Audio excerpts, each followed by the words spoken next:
नमस्कार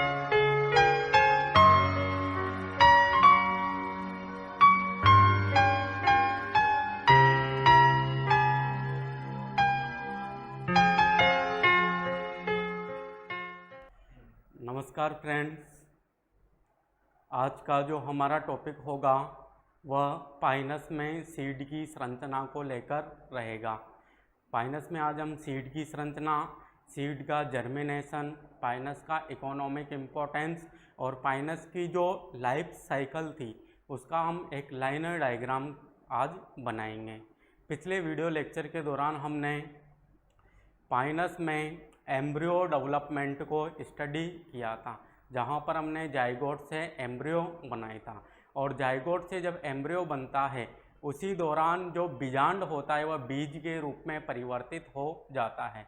मतलब जो बीजांड में विभिन्न प्रकार के चेंजेज होकर उससे किसका निर्माण होगा, बीज का निर्माण होगा, जिसमें क्या हो उपस्थित होगा, एम्ब्रियो उपस्थित होगा जो कि विकसित अवस्था में होता है, क्योंकि बीजांड के अंदर या बीजांड का जो फीमेल गैमेटोफाइट है उसके अंदर ही स्त्रीदानी होती है, जिस स्त्रीदानी में एक सेल उपस्थित होती है और एक सेल को मेल गैमेट के द्वारा फर्टिलाइज करके वहाँ पर जाइगोट का फॉर्मेशन कर दिया जाता है और जाइगोट से एम्ब्रियो बना लिया जाता है।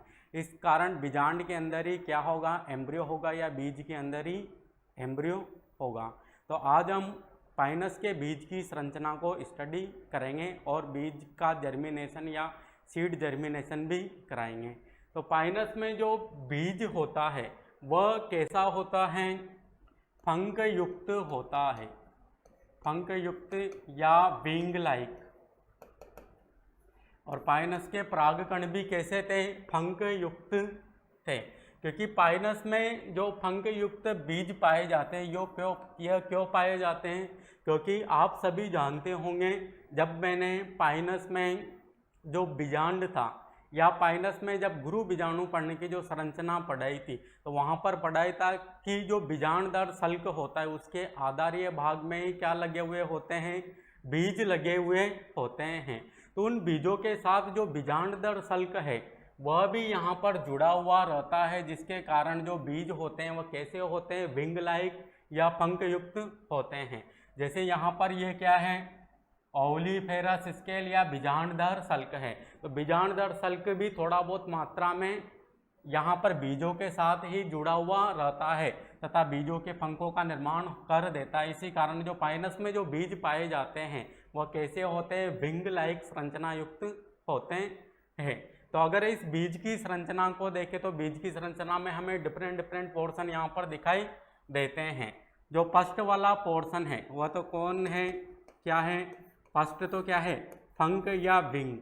विंग लाइक संरचना क्यों दिखाई दे रही है, क्योंकि जो ये फंक होते हैं ये किसके रूपांतरण से बनते हैं, बीजांडदार सल्क या ओव्यूलिफेरस स्केल्स के रूपांतरण से बनते हैं, जो बीज के ऊपर ही लगे हुए रहते हैं। मतलब जब बीजांड से जब बीज परिपक्व हो जाता है या बीज का फॉर्मेशन हो जाता है तब भी जो बीजांडदार सल्क होता है इसके ऊपरी भाग में लगे हुए रहते हैं।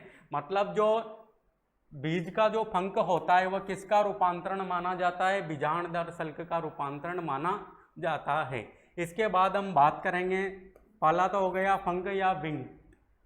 जो सेकंड पोर्शन है इसका, वह सेकंड पोर्शन क्या है इसका, सीड कोट या बीज चोल। तो जो पाइनस का बीज होता है इसमें दो बीज चोल पाए जाते हैं, एक तो कठोर होगा और एक काफ़ी पतला होगा। जो कठोर होगा उसको टेस्टा कहेंगे और जो काफ़ी पतला होगा या काफ़ी मुलायम प्रकृति का होगा जिन्हें टेगमेन कहेंगे।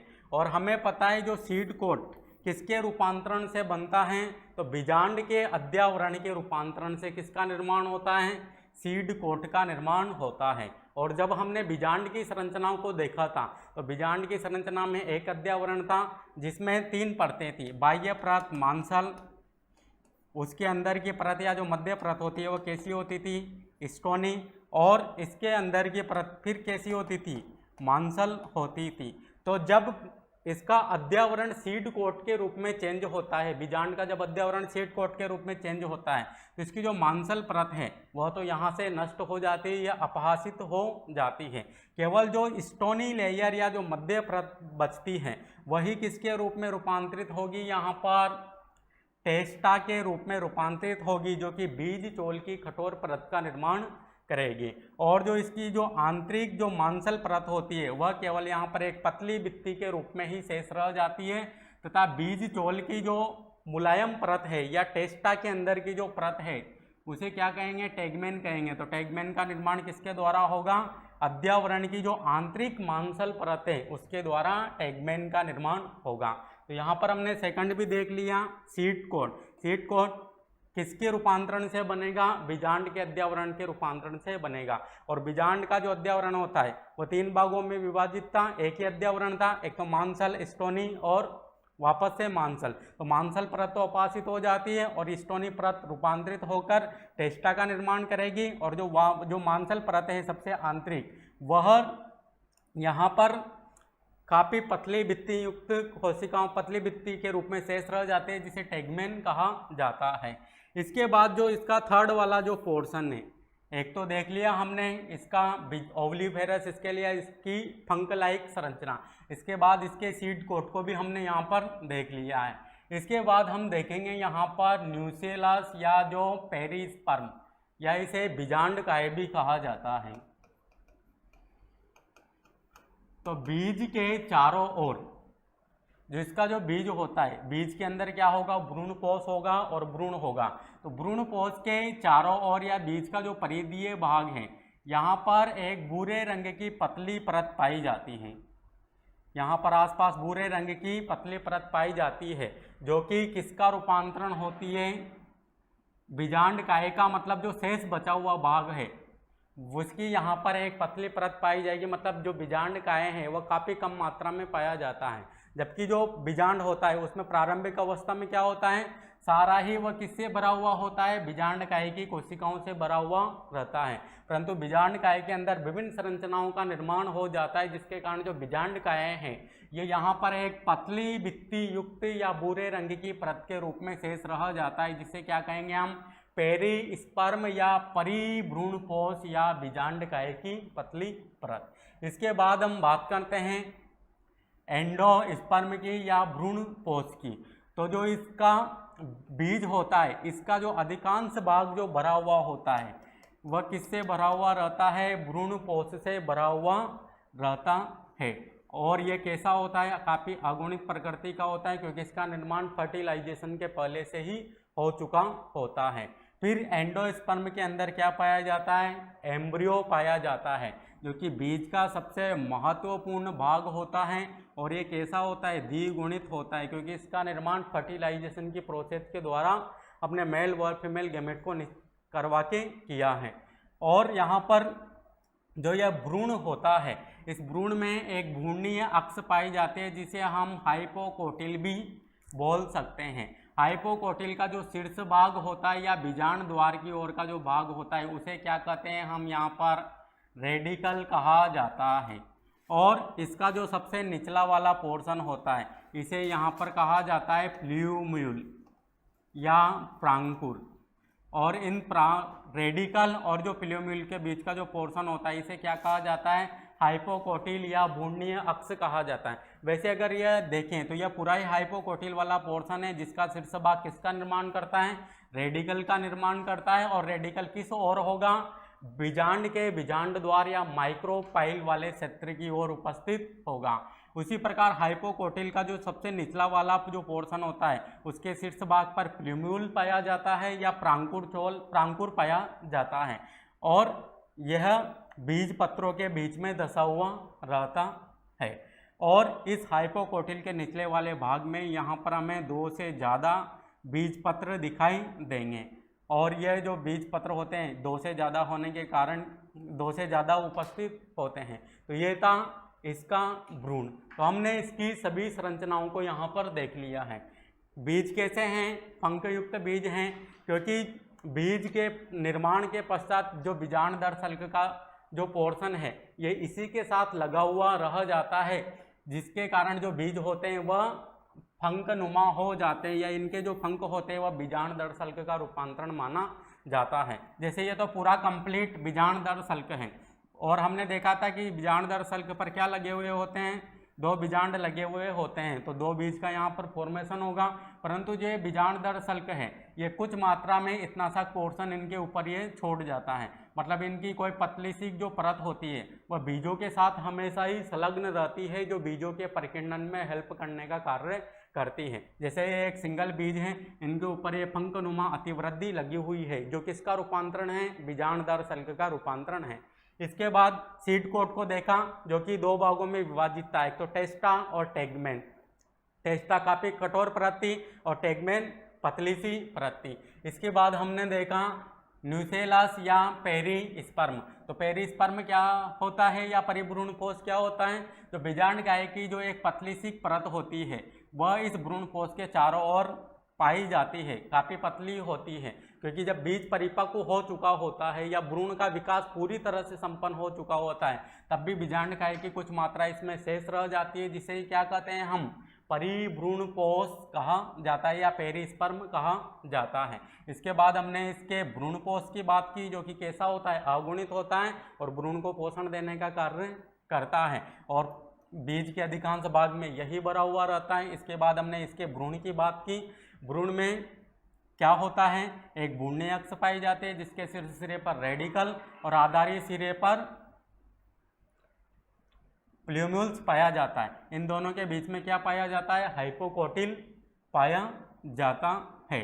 और जो इसका जो भ्रूण होता है, भ्रूण के शीर्ष भाग पर कुछ अवशेषी सस्पेंसर भी पाया जाता है। ये वाला जो भाग है, ये यहाँ पर कुछ मात्रा में अवशेष के रूप में सस्पेंसर सेल्स भी पाई जाती हैं, क्योंकि जब हमने भ्रूण का निर्माण किया था तो वहाँ पर सस्पेंसर रीजन का निर्माण भी हुआ था, तो वह सस्पेंसर भी यहाँ पर कुछ मात्रा में लगा हुआ रहता है। बाकी का तो अपवासित हो जाता है, केवल कुछ मात्रा में यहाँ पर पाया जाता है। तो ये थी बीज की संरचना।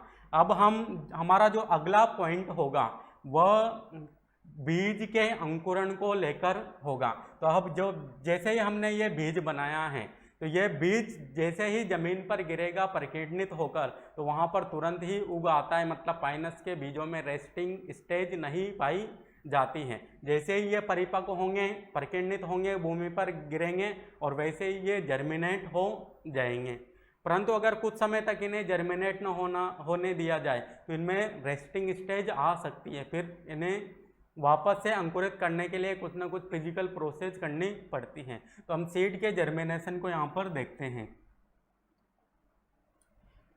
अगर पाइनस में सीड जर्मिनेशन की बात करें तो पाइनस में ये क्या है, इसका सीड है। जैसे ही इसको वाटर मिलेगा, इसका जो यहाँ पर जो भ्रूण का जो रेडिकल था या भ्रूण की जो भ्रूणीय अक्ष थी, वहाँ पर क्या उपस्थित था, रेडिकल था। ये रेडिकल बाहर की ओर निकल जाता है तथा धीरे धीरे ये लंबा होकर किसका निर्माण करता है, रूट्स का या जड़ का निर्माण करता है। और यहाँ पर जो पाइनस में जो सीड जर्मिनेशन होता है वह कैसे प्रकार का होता है, एपीजियल टाइप का होता है। कैसा होगा, एपीजियल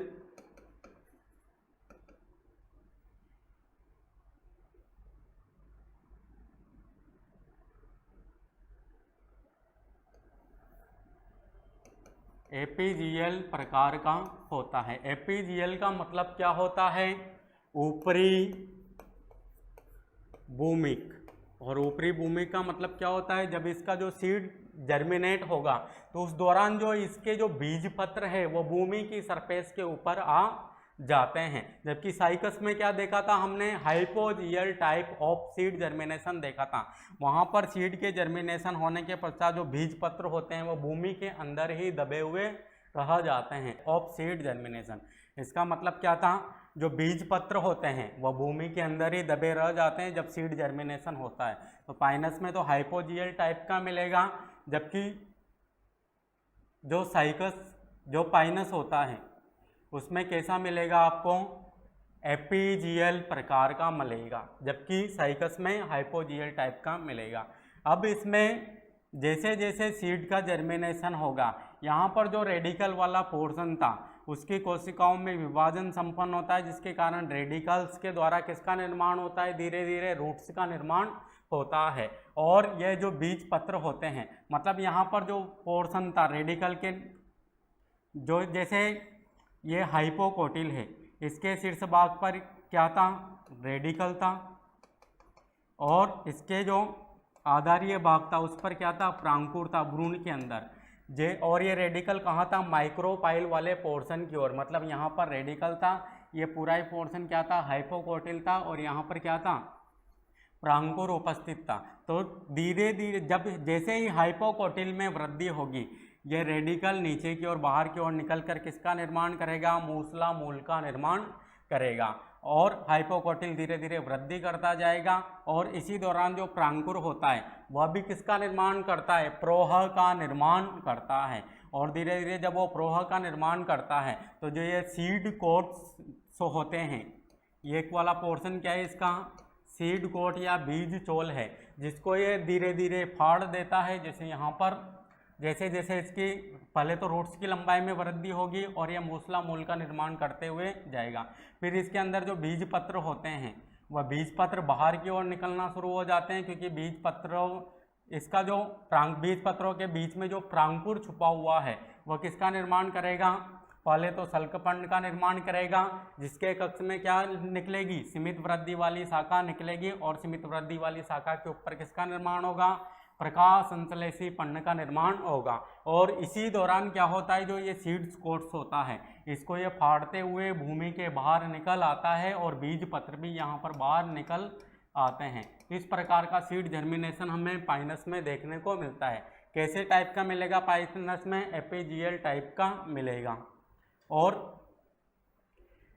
इसमें एपीजियल में क्या होगा, जो बीज पत्र होंगे वो भूमि के बाहर आ जाएंगे, और इसका रेडिकल तो मूसला मूलों का निर्माण करेगा, और जो प्रांकुर चोल होगा वह किसका निर्माण करेगा, प्रोह का निर्माण करेगा। इस प्रकार का सीड जर्मिनेशन यहाँ पर देखने को मिलता है। अब हम बात करते हैं पाइनस में इकोनॉमिक इम्पोर्टेंस की।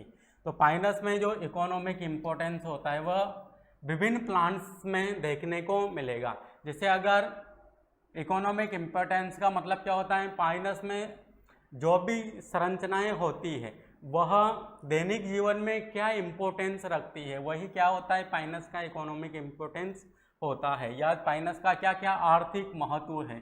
तो पाइनस जो जिरार्डियाना है, पाइनस की एक जाति है पाइनस जिरार्डियाना, उसके बीजों से क्या प्राप्त किया जाता है, चिलगोजा प्राप्त किया जाता है, जिसका उपयोग किसके रूप में किया जाता है, सूखे मेवे के रूप में किया जाता है। तो पाइनस की जो जाति पाइनस जिरार्डियाना से क्या प्राप्त करेंगे, चिलगोजा प्राप्त करेंगे, जो कि इसके बीजों में भरा हुआ रहता है। उसका उपयोग सूखे मेवे के रूप में किया जाता है, या फिर पाइनस जिरार्डियाना के जो बीज होते हैं उनको सेक कर या उनको भूनकर खा लिया जाता है, या भूनकर खाया जाता है। तो एक इकोनॉमिक इम्पोर्टेंस तो यह हो गया भोजन के रूप में। पाइनस जिरार्डियाना में क्या पाया जाता है, चिलगोजा पाया जाता है, जिसका उपयोग सूखे मेवे के रूप में किया जाता है, या इनके बीजों को सेककर खाया जाता है या भूनकर खाया जाता है। इसके बाद हम पाइनस की अगली जो स्पीसीज है, पाइनस रॉक्सबर्गाई एंड पाइनस वेलिचियाना। तो पाइनस रॉक्सबर्गाई और पाइनस वेलिचियाना की जो कास्ट होती है वह भी काफ़ी इकोनॉमिक इम्पोर्टेंस की होती हैं। जैसे हमने पाइनस में के तने में सेकेंडरी ग्रोथ की स्टडी की थी, वहाँ पर हमने देखा था कि जो पाइनस की जो कास्ट होती है वह कैसी होती है, पिक्नोजाइलिक प्रकार के, मतलब काफ़ी कठोर प्रकृति की कास्ट थी, जिसका फर्नीचर बनाया जा सकता है। तो जो पाइनस की कास्ट होती है पाइनस रॉक्सबर्गाई और पाइनस वेलिचियाना में, इसकी कास्ट काफ़ी इकोनॉमिक इम्पोर्टेंस की होती है। इसकी काट से हम क्या बना सकते हैं, फर्नीचर बना सकते हैं, दरवाजे बना सकते हैं, खिड़कियाँ बना सकते हैं, और रेलवे स्लीपर्स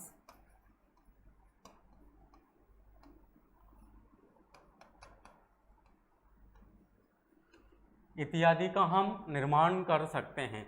इसके बाद हम इसका थर्ड इकोनॉमिक इम्पोर्टेंस देखें तो पाइनस रॉक्सबर्गाई होता है, उसके बीजों से क्या प्राप्त किया जाता है, तारपीन का तेल प्राप्त किया जाता है। और ये जो तारपीन का तेल होता है इसका क्या उपयोग है, इसका उपयोग होता है लुब्रिकेंट के रूप में या स्नेहक के रूप में। स्नेहक का मतलब क्या होता है, चिकनापन। तो जो लोहे के जो सामान होते हैं जैसे बेरिंग वेरिंग या जो मोटर व्हीकल होते हैं उनमें उनके पहियों में लुब्रिकेंट के रूप में किसका उपयोग किया जाता है? तारपीन का तेल का उपयोग किया जाता है, जो कि किससे प्राप्त किया जाता है? पाइनस रोक्सबर्गाई के बीजों से या पाइनस रोक्सबर्गाई से प्राप्त किया जाता है। उसी प्रकार जो पाइनस के जो कुछ प्लांट्स होते हैं उनको सजावटी प्रपंच के लिए गार्डन्स में या भूदृश्यों में, लैंडस्केप्स में उगाया जाता है। साइकस की कई अन्य जातियां होती हैं जिनका उपयोग हम सजावट के रूप में कर सकते हैं। इन्हें क्या किया जाता है?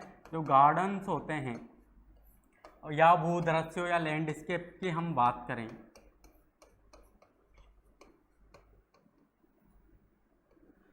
उनमें सजावटी पर्पज के लिए या सजावटी उद्देश्य के लिए उगाया जाता है। इसी प्रकार अगर हम इसका अगला इकोनॉमिक इम्पोर्टेंस देखें तो पाइनस की एक जाति है पाइनस सक्सिनीफेरा। पाइनस सक्सिनीफेरा ये कैसी जाति है? पाइनस की जीवाश्म जाति है, जीवाश्म के रूप में ये पाई जाती है। तो पाइनस सक्सिनीफेरा जो जाति है इससे एक विशिष्ट प्रकार का रेजिन उत्सर्जित होता है। क्या उत्सर्जित होता था? एक विशिष्ट प्रकार का रेजिन उत्सर्जित होता था और इस विशिष्ट प्रकार के रेजिन को क्या कहा जाता है? अंबर कहा जाता है। और इस अंबर का उपयोग विभिन्न प्रकार की जो कलात्मक सामग्रियां होती है या जो किसी भी चीज़ को सजावट देने के लिए किया जाता है। तो कलात्मक जो सामग्री होती है उनके निर्माण में किसका उपयोग किया जाता है?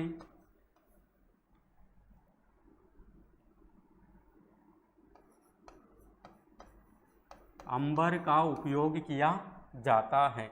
तो पाइनस की जो एक मेन स्पीसीज है, काफ़ी बढ़िया स्पीसीज है पाइनस सक्सिनीफेरा, जो कि एक जीवाश्म जाति है, उससे क्या प्राप्त किया जाता है? एक विशेष प्रकार का रेजिन प्राप्त किया जाता है। और इस विशेष प्रकार के रेजिन से क्या बनता है? अंबर बनता है, या इस विशिष्ट प्रकार के रेजिन को ही क्या कहा जाता है? अंबर कहा जाता है, जिसका उपयोग क्या कहाँ पर किया जाता है? जो कलात्मक सामग्री होती है उनके निर्माण में इस अंबर का उपयोग किया जाता है। और जो ये अंबर होता है इसकी एक खास बात यह है कि ये कभी भी विघटित नहीं होता, किसी भी रसायन का इसके ऊपर कोई इफेक्ट नहीं पड़ता है। इस कारण अगर कभी कभी प्लांट के जो जीवाश्म होते हैं, जैसे प्लांट के या पादप के परागकणों की ही बात कर लो, पादप के बीजों की ही बात कर लो, अगर इनके ऊपर अंबर की अगर परत बन जाती है तो कभी भी इनका विघटन नहीं होगा और ये जमीन के अंदर या कहीं पर भी पड़े हुए हो हमेशा इसके अंदर सुरक्षित रहेंगे। इसी कारण जो पादप के जो परागकण होते हैं या पादप के जो बीज होते हैं वह जीवाश्मीय फॉर्म के रूप में पाए जाते हैं, क्योंकि वह किसकी वजह से सुरक्षित है? इस अंबर या इस रेजिन की वजह से सुरक्षित है, जिसके इस अंबर व रेजिन की वजह से उनका माइक्रोबियल जो इन्फेक्शन है वह नहीं हो पाया है और उनका विघटन नहीं हो पाया है। इसी कारण वह आज हमें जीवाश्म के रूप में पृथ्वी के अंदर मिलते हैं। तो ये था इसका इकोनॉमिक इम्पोर्टेंस। तो कौन कौन सा इम्पोर्टेंस था इकोनॉमिक? एक तो यहाँ पर भोजन के रूप में था, जिसमें पाइनस जियार्डियाना से क्या प्राप्त किया जाता है? चिलगोजा प्राप्त किया जाता है, जिसका उपयोग सूखे मेवे के रूप में या फिर इनके बीजों को भूनकर हम खा सकते हैं। इसके बाद पाइनस रोक्सबर्गाई, पाइनस वेलिचियाना, इनकी जो कास्ट या इनकी जो वुड होती है उनका फर्नीचर बनाने में, दरवाजे खिड़कियां बनाने में, रेलवे स्लीपर्स बनाने में, विभिन्न प्रकार की जो टोकरियां होती हैं उन बनाने में उपयोग किया जाता है। इसी प्रकार अगर पाइनस रोक्सबर्गाई की बात करें तो उससे तारपीन का तेल प्राप्त किया जाता है, जिसका उपयोग लुब्रिकेंट या स्नेहक के रूप में किया जाता है। इसके बाद जो कुछ अन्य जातियाँ जो पाइनस की होती हैं उन्हें सजावटी पर्पज के लिए गार्डन्स में या भूदृश्यों में उगाया जाता है या भूदृश्यों में रखा जाता है। इसी प्रकार जो पाइनस की एक जाति है पाइनस सक्सिनीफेरा, जिससे एक विशिष्ट प्रकार का रेजिन उत्सर्जित होता है जिसे अंबर कहा जाता है, और अंबर का उपयोग कलात्मक सामग्री के रूप में किया जाता है। और जो यह अंबर होता है इसके अंदर पादपों के जो परागकण होते हैं या जो पादपों के जो बीज होते हैं वह संरक्षित रहते हैं, कभी भी विघटित नहीं होते हैं। तो ये था इसका इकोनॉमिक इम्पोर्टेंस। अब पाइनस की हम एक पाइनस की जो लाइफ साइकिल है उसका एक हम यहाँ पर लाइनर डायग्राम बनाएंगे।